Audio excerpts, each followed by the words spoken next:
Ok. Muy buenos días, estimados participantes. Les doy una cálida bienvenida a Lawyer. Soy Amileta Mayo y hoy tengo el placer de presentarles una sesión más del curso de Fundamentos para un Estudio Jurídico, Estrategias y Consejos con el tema Atención de usuarios víctimas de violencias basadas en género, que será desarrollado por la distinguida doctora Catalina del Pilar, quien es abogada de la Universidad de Medellín, candidata a magíster de EAFIT, Fit. sí, experta en Derecho de las Familias, Género, Sexualidades Diversas, Discapacidad y otros enfoques diferenciales. Abogada litigante por más de 17 años y asesora de varias entidades públicas y privadas. También es docente e investigadora universitaria. Muy bien. Estimados participantes que nos acompañan a través del aula virtual, aquí en la plataforma de Zoom y en las redes a través de la transmisión en vivo o diferido, se les recuerda que pueden realizar sus preguntas durante la sesión, las cuales podrán ser atendidas por la doctora en el momento que mejor disponga. Finalmente, estimada doctora, estamos muy honrados por contar con su presencia el día de hoy y le agradecemos que haya podido aceptar nuestra invitación. Por otro lado, le cedo el uso de la palabra para que pueda iniciar con su presentación de hoy. Claro que sí.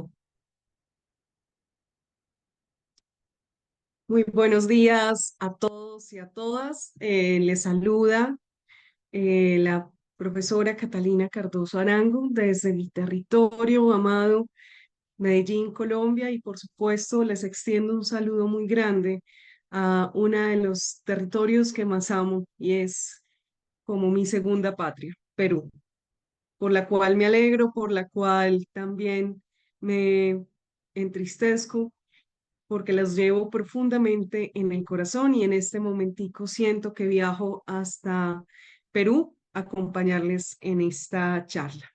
En primer lugar, pues por supuesto agradecerle siempre a Biloya por crear estos espacios académicos en los cuales, por supuesto, no solamente nos visibilizamos los ponentes y podemos compartir y conversar con ustedes, sino también un escenario en donde estamos construyendo comunidad académica a nivel, por supuesto, nacional de Perú, pero como no, a nivel de Latinoamérica. Hoy muchas gracias, Alicia. Estuve ahorita en junio en la hermosa ciudad de Arequipa. La amé profundamente y fue uno de los momentos más felices de mi vida cuando pude ir al Valle del Colca y conocer a los hermosos cóndores que nos ofrece esa vista tan preciosa. Bueno, entonces vamos a iniciar.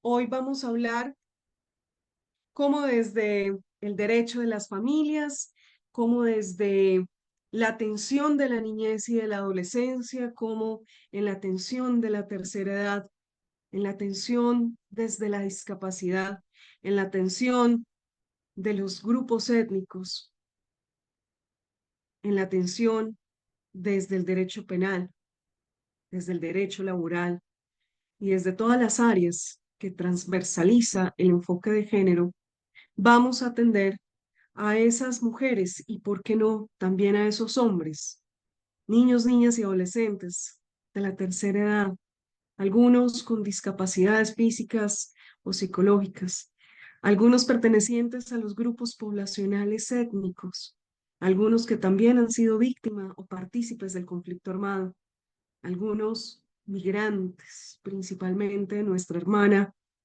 nación de Venezuela y de otras naciones que cruzan por nuestros países y se establecen también. A estas personas que han sido violentadas desde lo físico, sexual, psicológico, económico, simbólico, entre otras formas, y que están buscando en nosotros, como abogados y abogadas litigantes, como asesores de entidades públicas y privadas, como funcionarios judiciales o administrativos, o simplemente como simples personas, y nos están buscando precisamente una asesoría de cómo el derecho va a ser la herramienta, el instrumento para poder salir de esos círculos de violencia, que cese la violencia, superar la violencia, garantizar que no se va a repetir, que el victimario sea efectivamente sancionado, que el victimario repare, que el victimario pida perdón para poder perdonar y olvidar y dejar de ser víctima. Hoy vamos a ver entonces, lo primero, vamos a hacer una breve exposición de los enfoques diferenciales para poder llegar al enfoque de género y que lo podamos entender no solamente desde las mujeres, sino también de los hombres y cuándo lo vamos a aplicar. Segundo, vamos a hacer también un breve resumen de las diversas violencias que puede vivir una persona en una relación familiar, en una relación de pareja, en una relación laboral, en una relación académica. Y luego vamos a ver entonces cuáles son los caminos que el derecho hoy ofrece como instrumento, como herramienta, como les dije, para salir del círculo de violencia, cesar la violencia, garantizar que no haya violencia, sancionar, reparar, perdonar y olvidar. Y precisamente cómo desde la empatía tenemos que atender a estos usuarios y usuarias para que no seamos otra fuente de revictimización que sería la institucional. Eso es lo que vamos a hacer entonces en esta mañana del domingo 10 de agosto. Eh, por supuesto, les voy a pedir dos favores. Uno primero, nos vamos a bajar de ese lugar privilegiado en el que nos encontramos. Sé que nos ha costado estar en este lugar de privilegio, porque somos latinoamericanos y precisamente desde nuestras naciones peruanas y colombianas nos ha costado llegar aquí. Nosotros también tenemos barreras, pero estar aquí significa un privilegio. Es lo primero, bajarnos del privilegio, porque solo así podremos estar a la altura de estas personas víctimas de violencias basadas en género, para poderles comprender, para poder sentir sus miedos, sus rabias, sus dolores o tristezas, y para poder desde allí estar a la altura de darles la mano como facilitadores, no como salvadores, para que salgan de allí. Eso es lo primero, un reconocimiento desde la gratitud de nuestra situación de privilegio, de la cual hoy nos vamos a desprender para poder sentir la empatía, que solo a partir de allí podríamos decir, yo podría ser esa persona, porque la otra actitud es la del juicio, y la del juicio es la que siempre vamos a tener que alejar de nosotros en la atención de usuarios y usuarias víctimas de violencias basadas en género. Porque la del juicio va a ser, ¿y usted por qué eligió a ese hombre? ¿Y usted por qué además de saber que era así, se casó? ¿Y usted por qué sabiendo que era así, se casó y le tuvo uno, dos, tres hijos? ¿Por qué usted sabiendo que era así y que desde antes lo era, desde un principio estaban las alertas rojas? No solo se casó y le tuvo tres hijos, sino que lleva allí 10, 15, 20 años. ¿Por qué usted no me buscó antes? ¿Por qué usted dejó avanzar tanto? ¿Usted por qué no se ha defendido? El juicio viene lleno de preguntas desde mi posición de privilegio. Es que yo no hubiera elegido a esa persona. Es que yo no me hubiera casado. Es que yo no le hubiera tenido hijos. Es que yo no me hubiera quedado tanto tiempo.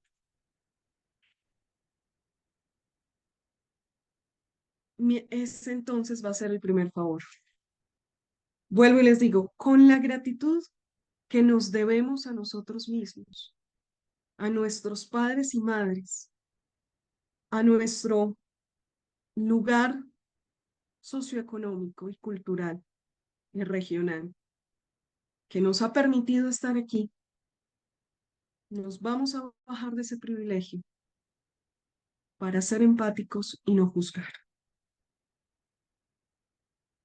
Porque no solamente Pudimos ya haber sido víctimas de violencias basadas en género, más graves o menos graves, o de no haberlo sido, podríamos estar allí, o un familiar o un amigo cercano. Solo esa actitud de empatía, de comprensión,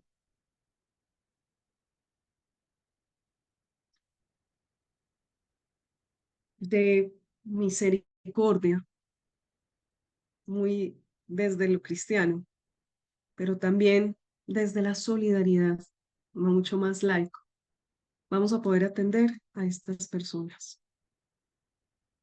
que ya en su desespero están buscando la última salida que encuentran a su situación, y es el derecho.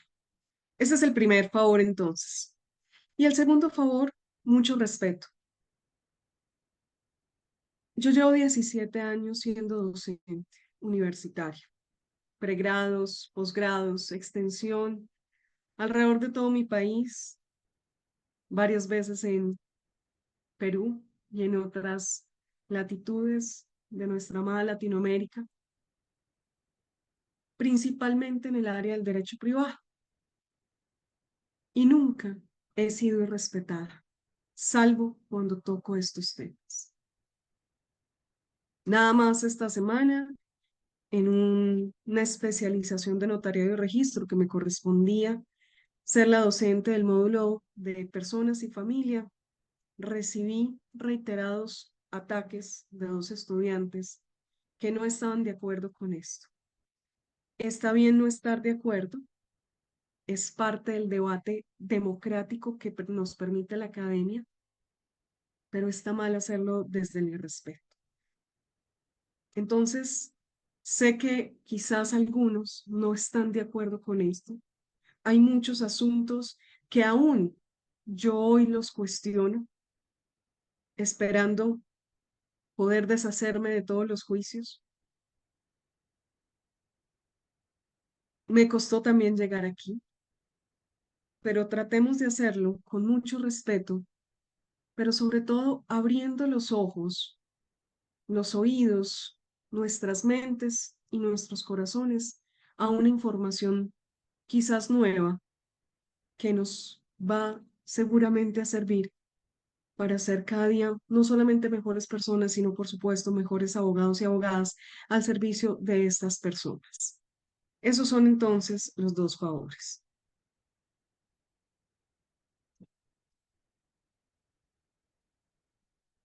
Y una vez con estos aclaraciones, vamos entonces a proceder. Listo, me regalan un segundito que me están pidiendo el link de conexión para esta conferencia.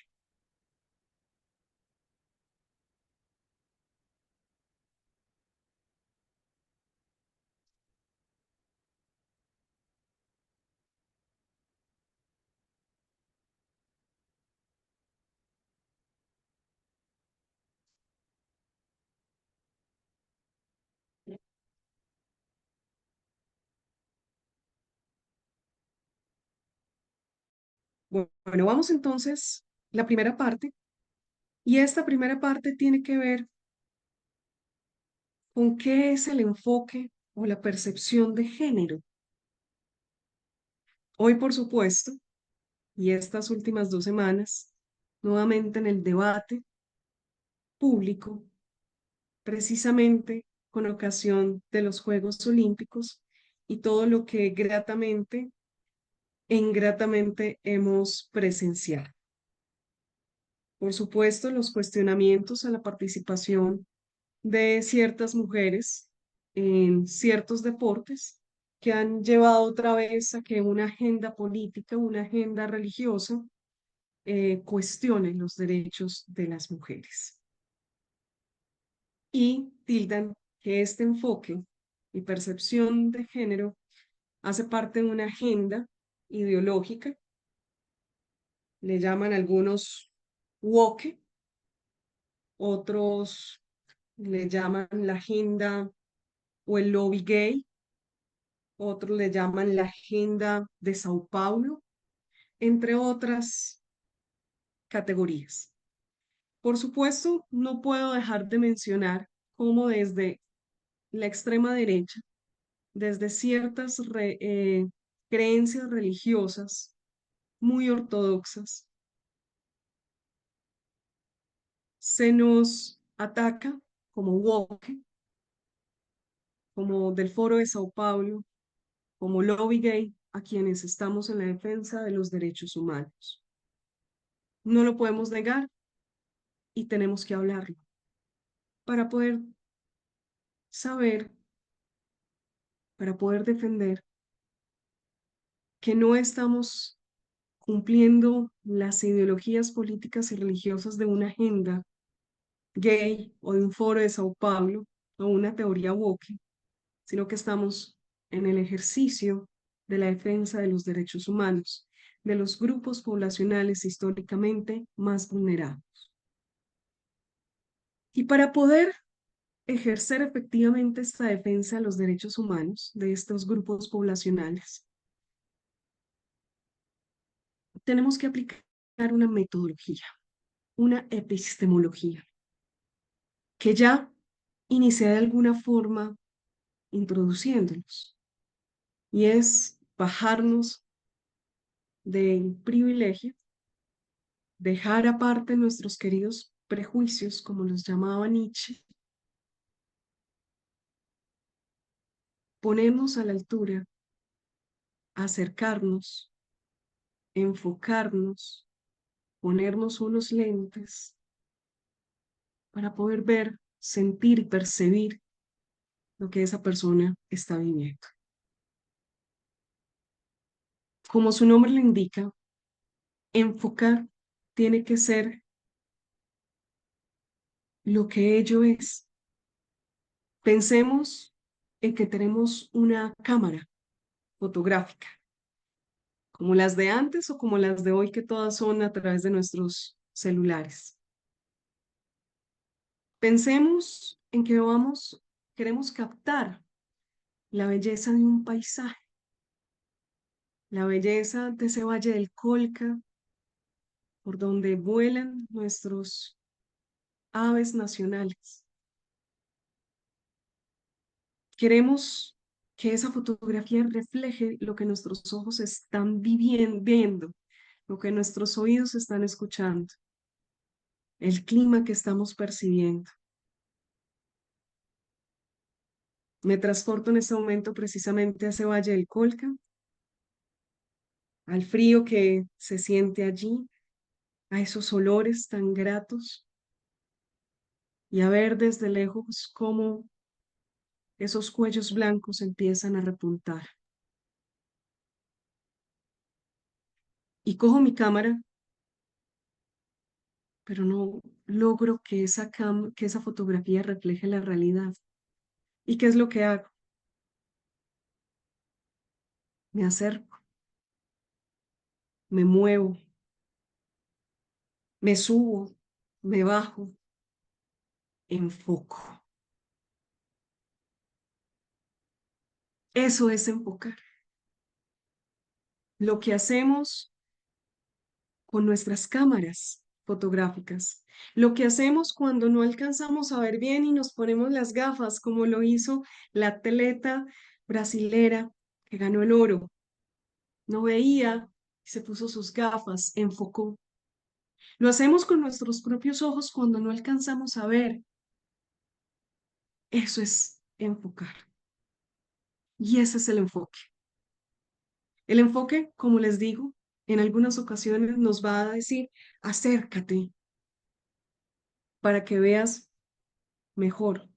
O a veces tenemos cosas tan de cerca que no vemos, entonces nos alejamos, nos tenemos que mover.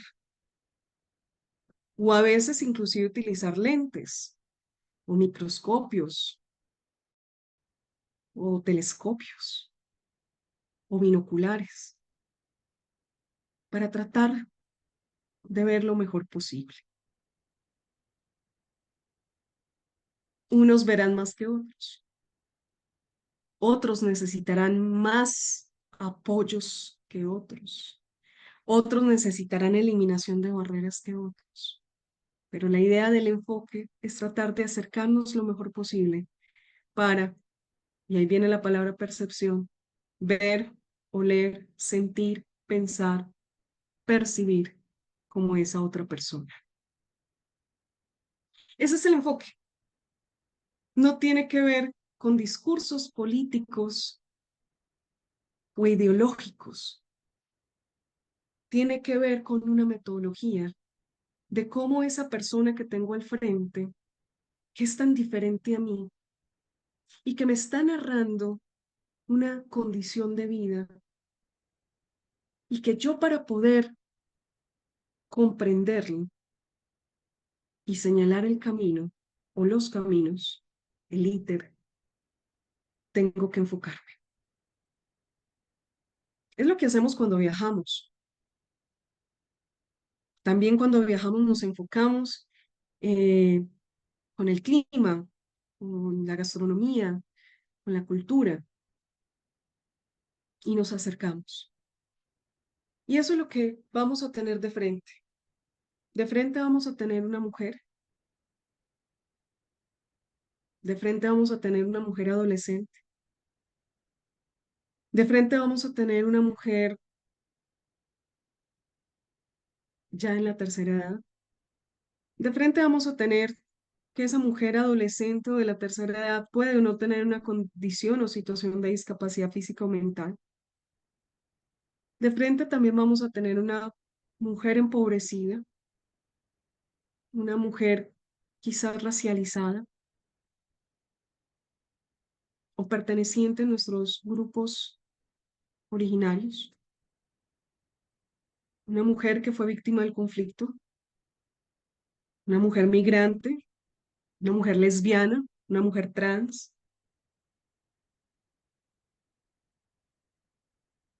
una mujer que nos está narrando su dolor, su miedo y su rabia. Pero que si yo no la sé escuchar y ver desde su punto de vista, la voy a juzgar. Esta semana en mi país se estuvo debatiendo la eliminación del matrimonio infantil, de conformidad con nuestros tratados y convenios internacionales, lo que ustedes ya lograron. Y escuchábamos a nuestros senadores, a nuestros representantes, no usar el enfoque de género. Por el contrario, juzgar desde su punto de vista. Y su punto de vista, por supuesto, es de un hombre mayor, caucásico o mestizo, de la élite colombiana, de Bogotá, la capital, del centro, muy adinerado, muy poderoso, diciendo que sí, que las niñas y las adolescentes están enamoradas y que permitirles que se enamoren de hombres mayores, que es un amor genuino y legítimo. Y se opuso y cayó el proyecto de ley. En Colombia se permite el matrimonio de menores de edad a partir de los 14 años, como en la antigua Roma. Y precisamente se estaba tratando de legislar conforme a los convenios y tratados internacionales para que solamente se permita el matrimonio desde los 18 años. Ese proyecto de ley se ha presentado no menos de 4 veces y no ha salido avante, precisamente por senadores y representantes a la Cámara sin enfoque. Pero no solamente vi que los detractores de la ley por la cual cayó les faltaba enfoque, sino los defensores de la ley. Y les preguntaba a estos defensores si habían hablado con nuestras comunidades indígenas, porque es allí donde más se presenta. Y hay que entender desde sus cosmogonías qué significa la edad, qué significa la familia, qué significa el matrimonio. Desde sus cosmogonías, porque no hay una sola comunidad indígena en Colombia. Son muchísimas y todas tan diversas que ni siquiera deberíamos llamarles indígenas, sino por sus respectivos grupos. Les preguntaba, ¿han hablado con la población afrodescendiente, negra, raizal de nuestras islas de San Andrés, palenqueras? ¿Por qué las niñas y las adolescentes de estos grupos étnicos se casan? ¿Han ido más allá de los barrios de Bogotá, los barrios de élite de Bogotá? ¿Han salido a lo rural, han salido a otras regiones? ¿Por qué las niñas y adolescentes rurales se casan tan temprano? ¿Por qué en los barrios periféricos se casan tan temprano? ¿Por qué en lo que llaman aquí la Colombia profunda, nombre desdeñable, se casan tan rápido? ¿Le han preguntado a estas niñas y adolescentes migrantes por qué llegan a Colombia y se casan? ¿Les han preguntado a quienes fueron guerrilleras y paramilitares y debieron casarse siendo adolescentes y niñas? ¿Les han preguntado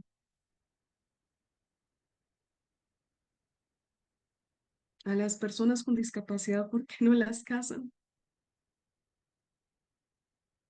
En todo punto de vista, faltaron los enfoques. Desde este senador que se llama Humberto de la Calle, tremendo político en Colombia, hasta las defensoras de la ley. Faltó enfoque. Faltó enfoque para pensar si una niña adolescente realmente ama de manera genuina a un hombre mayor. O si por el contrario, les estamos negando su autonomía progresiva y quitándoles capacidad, todavía tratándoles como incapaces, quitándoles su voluntad afectiva y derechos sobre sus cuerpos, sobre sus sexualidades, sobre sus afectos. Y si también nos faltó ver desde todos los enfoques, porque no hay una sola forma de ser adolescente y niña y mujer. No era un debate sencillo y se fueron por lo más fácil. Sí, y permanece. Y el sí permanece es que estamos permitiendo en Colombia niñas y adolescentes casadas, abusadas sexualmente por sus parejas y violentadas desde todos los puntos de vista. Pero además, si decimos un no rotundo, las vamos a llevar a la desprotección, que la realidad seguirá pasando. Y si ellas no son reconocidas como matrimonios, como parejas formales, como familia, toda la desprotección personal y patrimonial. Ese es el enfoque, ver los tantísimos puntos de vista, las tantísimas formas de ser. El matrimonio obligatorio en Colombia, ¿cómo así? Me haces la pregunta de otra forma. Gracias, Alejandro. Pero en principio no habría un matrimonio obligatorio, porque la libertad es el principal supuesto y requisito del matrimonio. El consentimiento, el animus maritalis que llamaban los romanos. Ahora bien, eso es. Hay muchas formas de habitar este mundo, y más en naciones como las nuestras, multinacionales, multiétnicas, diversas, pluralistas, gracias al enorme legado que nos han dejado todos nuestros grupos originarios, la colonización y conquista castellana y de otras naciones europeas, y ustedes con todo el flujo del Asia, nosotros con el flujo del Medio Oriente y hoy con el flujo de las migraciones estadounidenses de lo que llamamos el norte global, eh, la migración aquí interna que tenemos en nuestra Latinoamérica, la migración de otros asiáticos y africanos cruzando por nuestros países a través de Centroamérica y llegar a su sueño americano. permítame que tenga una pregunta. ¿Puede existir presión?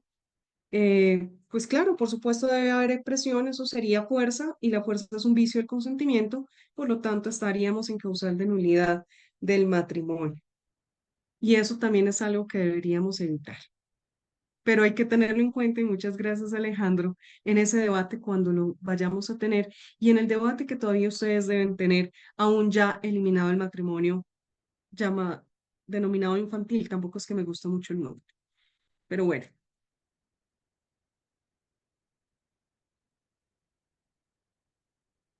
Volviendo entonces, esos son los enfoques diferenciales. Miren que se llaman así, diferenciales. Ver desde diversos puntos de vista distinto al mío. Por supuesto, yo como lo veo. Yo lo veo como una mujer profesional del derecho, magíster en Derecho de las Familias, que he sido abogada litigante y asesora y profesora, una mujer que ha viajado por Latinoamérica, una mujer que estuvo casada, una mujer cuyos padres ya fallecieron, una mujer que su familia hoy es su hermano, una mujer que vive con un gato, una mujer con todo mi pasado, con mi presente, con mi futuro, una mujer con todas mis emociones, mis pensamientos, mis juicios, mis dolores, mis miedos y mis rabias, una mujer con todo lo que significa yo. Desde ahí percibo, pero para poder entender a esa otra persona que está al frente, que es mi cliente, que es mi usuario, mi usuaria, tengo que empezar a percibir, no con mis ojos, sino acercándome lo más posible para enfocar, para percibir. No es difícil, lo hemos hecho toda la vida. Cuando llegamos a estas conclusiones, vemos que el enfoque de género simplemente fue nombrado, fue nominado así, pero que es algo que hemos hecho toda la vida. Empatía, comprensión, lo decía Kant. El acto nociológico para aprender los objetos culturales como la conducta humana es la comprensión. Lo decía Kant y nos lo enseñaron a nosotros en Introducción, Teoría General del Derecho, en hermenéutica y en argumentación jurídica. La comprensión. ¿Y qué es la comprensión? La empatía. ¿Y qué es la empatía? El enfoque o percepción diferenciales y que funcionan de manera interseccional, porque a veces vamos a encontrar a una mujer, pero esa mujer, e insisto, puede ser una mujer adulta o de la tercera edad o niña y adolescente, o puede ser una mujer neurotípica o con una discapacidad físico-mental, o puede ser una mujer mestiza caucásica o una mujer perteneciente a grupos étnicos. En nuestra región, pertenecientes a grupos NARP, negros afrodescendientes, raizales y palenqueros, pero también en nuestra Latinoamérica, de los grupos originarios, y también en nuestra América, rom, gitanos. Pero también puede ser una mujer cisgénero heterosexual, una mujer lesbiana, bisexual, pansexual, asexual, una mujer trans, una mujer de género fluido, una persona no binaria, una persona queer, pero también puede ser una mujer víctima del conflicto armado, una mujer que fue secuestrada siendo niña y adolescente por los grupos guerrilleros y paramilitares y hizo parte de esas filas,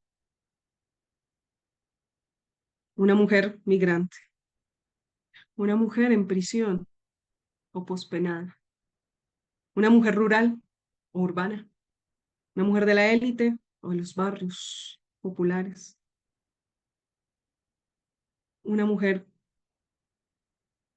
de cuna de élite, con dinero, con poder político y económico y cultural y social, o completamente empobrecida.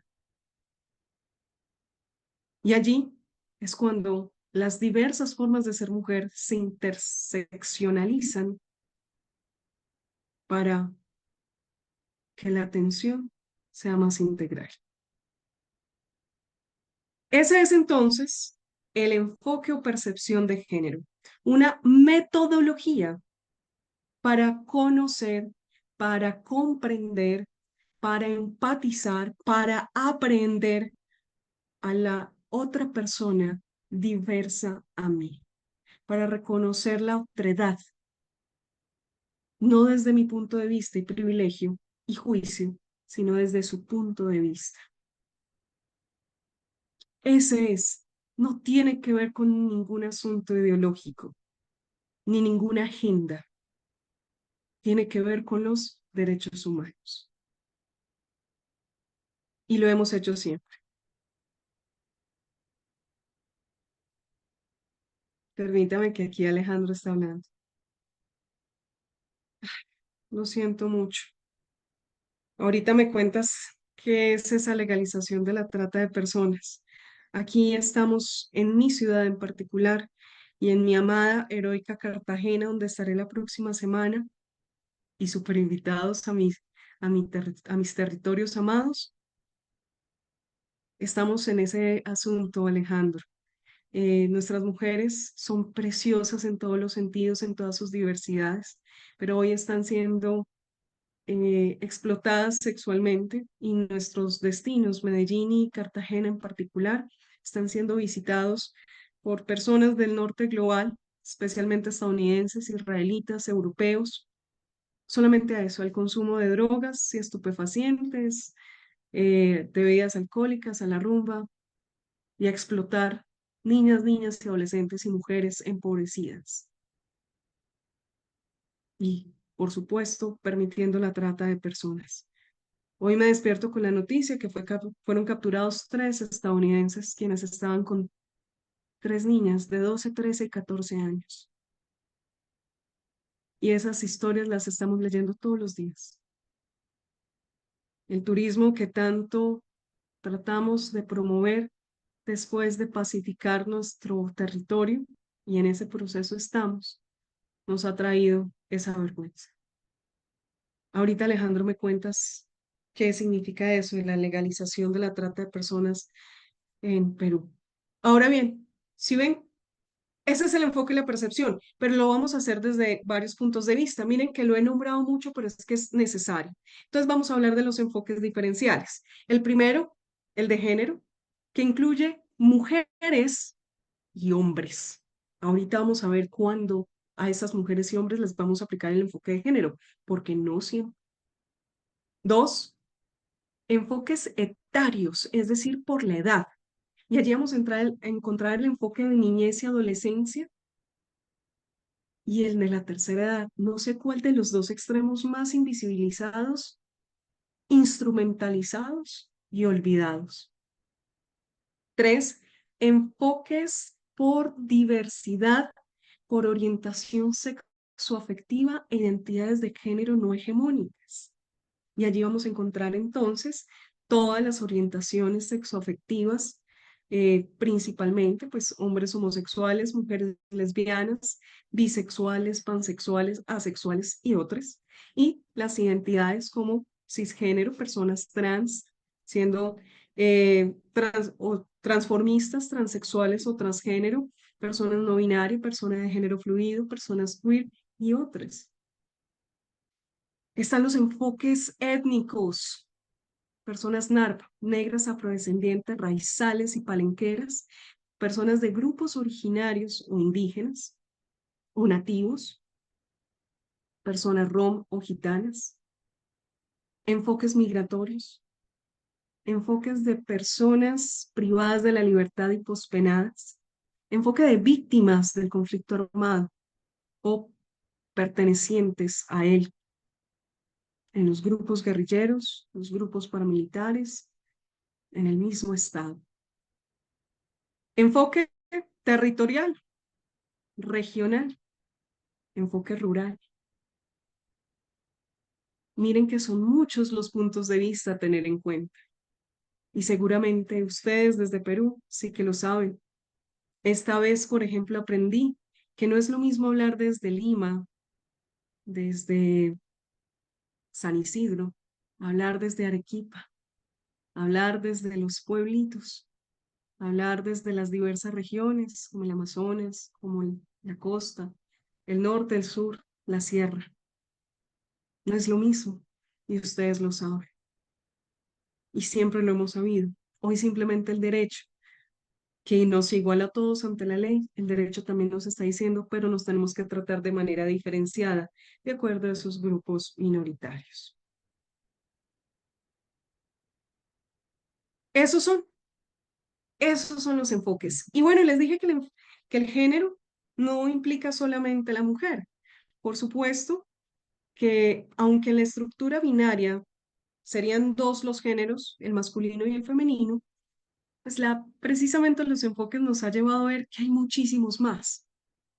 Eh, la estructura binaria es occidental, pero si nos vamos a otros territorios, inclusive los propios indígenas, si nos vamos a otros territorios en África, en países árabes, en países asiáticos y de Oceanía, si nos vamos a la ancestralidad, vamos a ver el reconocimiento no solamente de dos géneros, sino el reconocimiento de muchos más géneros. No podría ni siquiera enlistarlos porque obedecen, como les digo, a la diversidad cultural del presente y a la diversidad cultural del pasado. Nada más pensemos desde nuestras culturas incas y preincaicas si efectivamente existían esos dos géneros o existieron más. Y los podemos ver reflejados sobre todo en la mitología. Aquí en Colombia, nuestra cultura prehispánica no es tan centralizada en una sola como la incaica de ustedes en el gran imperio, sino en ciudades, estado y en comunidades mucho más pequeñas, no unificadas. Y en lo poco que sobrevivió a través de la tradición oral y de algunas crónicas y de algunos textos y de lo no escrito, no había reconocimiento de dos géneros, eran muchos más. Seguramente ustedes también lo encontrarán. En las culturas mexicas y mayas tampoco están los dos géneros. Hay muchísimos, muchísimos. Nada más pensemos en la serpiente emplumada. Hoy actualmente están hay mujeres mayas, no, no les llamemos mujeres,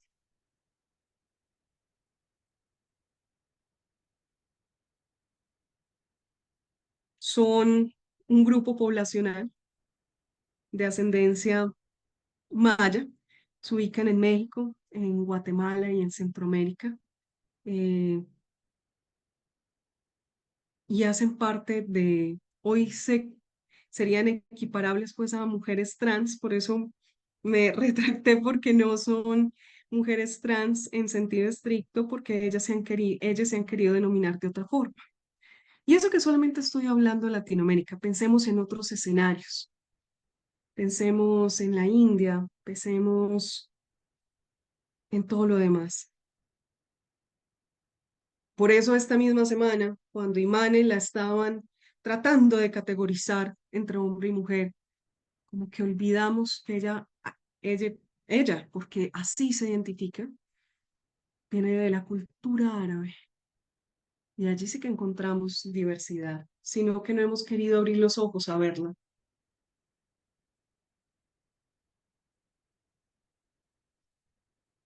Cuando hablamos y salimos de femenino y masculino, esa estructura binaria, y reconocemos que hay muchos más géneros en otras culturas, en otros tiempos, pero que hoy la predominancia occidental y a nivel mundial son los dos géneros.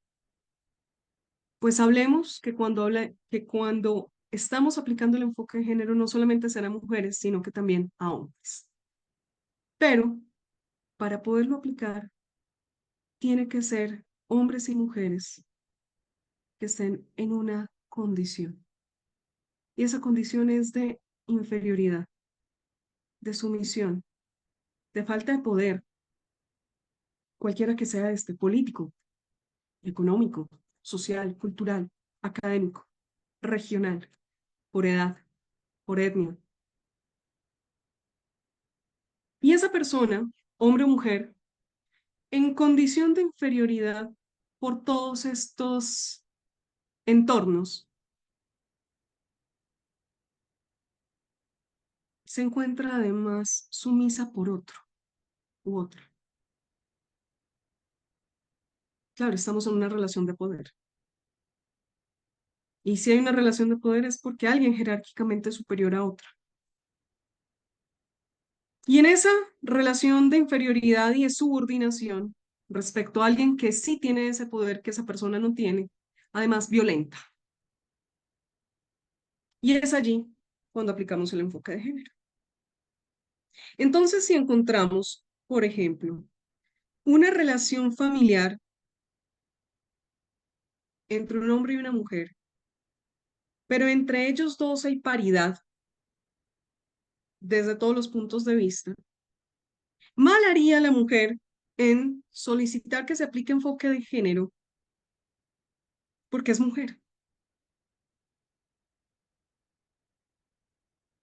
Tendría que ser que hubiera una disparidad, que se reconociera una situación de poder en donde hay una jerarquía y que con fundamento en esa relación de poder y esa jerarquía, el otro ha sido sumiso, inferiorizado y violentado. Lo mismo podría pasar en una relación laboral. No siempre que hay una mujer trabajadora respecto a un jefe hombre va a haber enfoque de género. No obstante, las relaciones laborales son jerárquicas y no obstante, el contrato laboral se caracteriza por eso. Alguien que da las órdenes y otro que le cumple. Pero en este caso tiene que haber una relación de poder adicional, una jerarquía adicional y violencia. Pero sobre todo que están discriminando a esta mujer por ser mujer o por pertenecer a uno de estos grupos poblacionales. Lo mismo va a pasar en la academia. Aquí en Colombia, qué rico ver un nombre por allí, mi querido amigo Roger Vidal. Un abrazo. Aquí en Colombia estamos en tremenda crisis. Un estudiante de la residencia de cirugía de una de las universidades más importantes de Colombia, la Pontificia Javeriana, se suicidó por el acoso de sus profesores y directivas. Y estalló en redes sociales una especie de Me Too de estudiantes de medicina, de pregrado y de posgrados, visibilizando el acoso sexual y el acoso laboral que han sufrido, normalizado todas sus vidas. Claro, hay una relación de poder, la relación que hay entre el profesor que tiene el control de la nota y la estudiante o el estudiante que tiene que obedecer o si no, pierde. Hay una jerarquía, por supuesto, yo soy el profesor superior en conocimiento y en experiencia y tú no. Y allí a hombres y mujeres los inferiorizan, los violentan, los discriminan. Y así en los entornos políticos y en los entornos culturales y en los entornos sociales.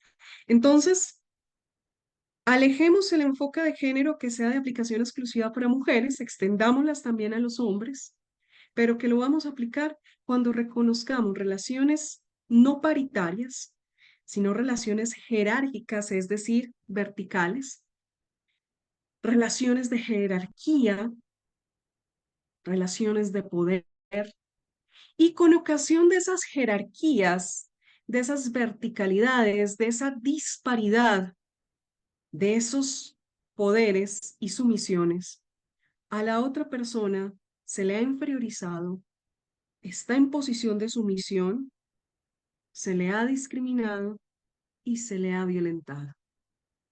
Cumpliendo ello, viene el enfoque.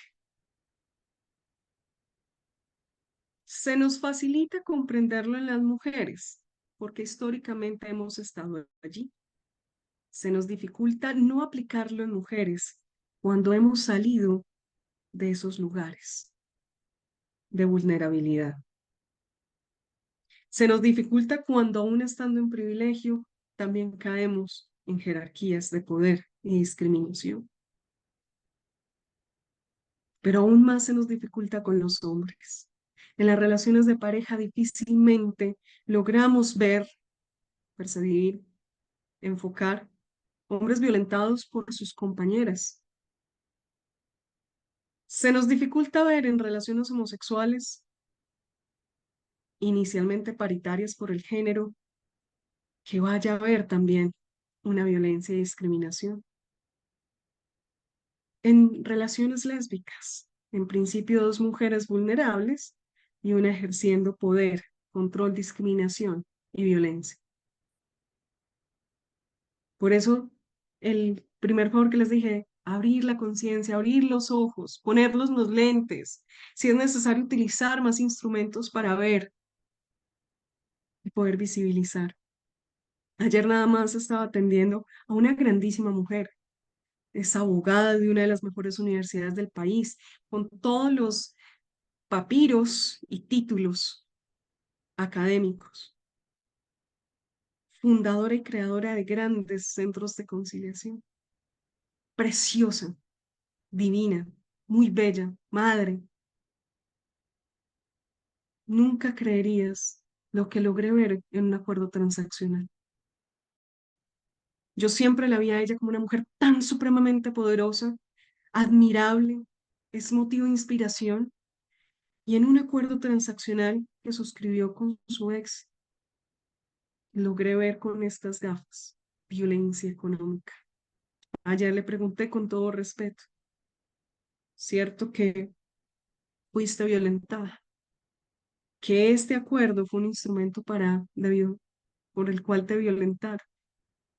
Y esto viene de mucha violencia psicológica y simbólica. Y todavía estás allí.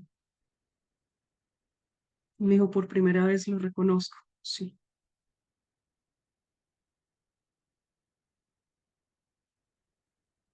Segundo, entonces ya lo logramos, que es enfoque y percepción. ¿Cuáles son? Y que género no significa solamente mujer, se extiende a hombre y no aplicable siempre a mujeres. Recuerden, disparidad, jerarquía, poder, discriminación, sumisión, violencia. Y allí aplicamos. ¿Y qué es aplicar? Nuevamente les digo, nos ponemos estas gafas, no importa si es un hombre o mujer, no importa sus privilegios o sus vulneraciones, y lograr ver las violencias tan invisibles, tan normalizadas que siempre hemos vivido. Claro, eso pasa cuando nos bajamos del privilegio y eso pasa cuando somos empáticos y percibimos. Ahora, reglas finales, porque ya se nos está acabando el tiempo. Creo que ya se nos acabó. Las reglas finales. Número uno, ya les dije, no actuar, pensar ni sentir desde nuestro privilegio, es decir, desde nuestro punto de vista. Y eso nos llevará a no juzgar. Número dos, que nuestras preguntas no contengan juicios, sino que sean preguntas para comprender. ¿Comprender qué? Ese vivir de esa persona. Y sobre todo, comprender sus emociones. Recuerden que esa persona que está al frente principalmente tiene miedo, está en un lugar de sumisión, tiene mucha rabia por toda la injusticia, tiene mucha tristeza por lo que ya ha perdido. Y nosotros tenemos el poder del conocimiento de la experiencia, del derecho, que es una herramienta de poder. Tercer, eso nos lleva entonces al primero, no juzgar. Esa es la primera regla. La segunda, por inverosímil que parezca, y aunque nuestra formación jurídica nos lleve a la desconfianza siempre, vamos a tener que hacer un esfuerzo de creer siempre. Así sea mentira. ¿Cómo así? Sí. Quizás la otra persona te está mintiendo, pero le vas a creer. No porque la víctima siempre se le crea o porque la víctima no mienta, es que es el imaginario de la víctima. Y para la víctima esa es su realidad. Así no corresponda con la realidad. Porque claro, de pronto la víctima va a decir, es que tengo mucho temor que me despidan del trabajo. Y uno decir, pues, renuncie, va y se busca otro trabajo. ¿Ven? Juicio desde el privilegio. Decir, ¿y eso qué?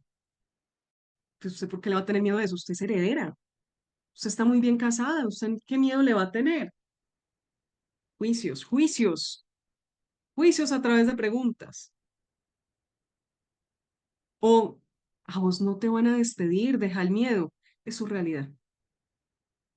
Recuerden que es una realidad emocional.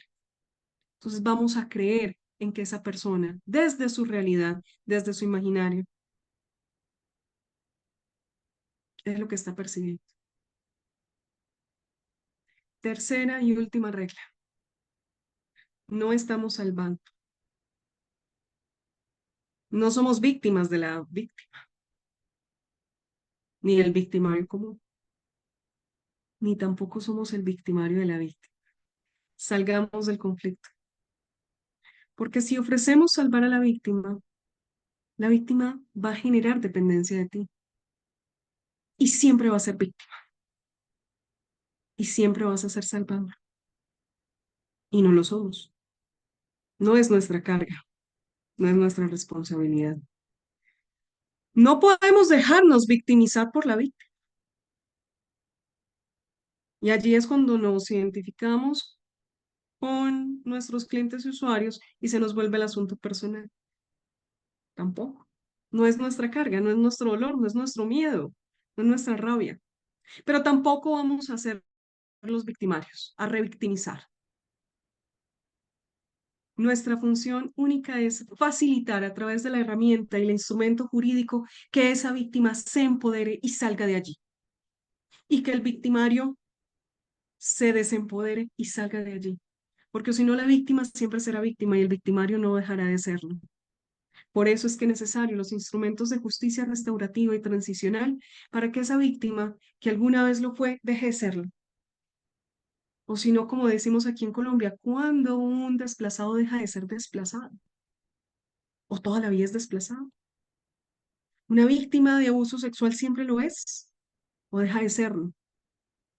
Pero además desde el otro punto de vista, a todos estos acosadores y acosadoras, si no los reintegramos a la sociedad, a la vida civil, seguirán siéndolo. Y el círculo conflictivo y dramático no cesará. Estamos buscando la paz de nuestros países. Celebré con mucha gloria cuando vi esa medalla olímpica peruana y he celebrado con gran dicha esas medallas de plata que nos han entregado mis compatriotas colombianos. El de ayer, desplazado de la violencia, racializado, empobrecido, vendía confites en los buses de una ciudad que se llama Cali, desplazado de la región más rica pero más pobre de Colombia, Chocó, negro. Sufrió depresión,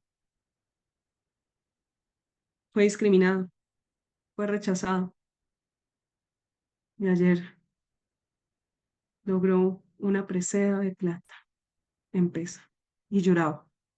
Creo que es el llanto que simboliza nuestros países, de todo lo que sufrí y lo logré.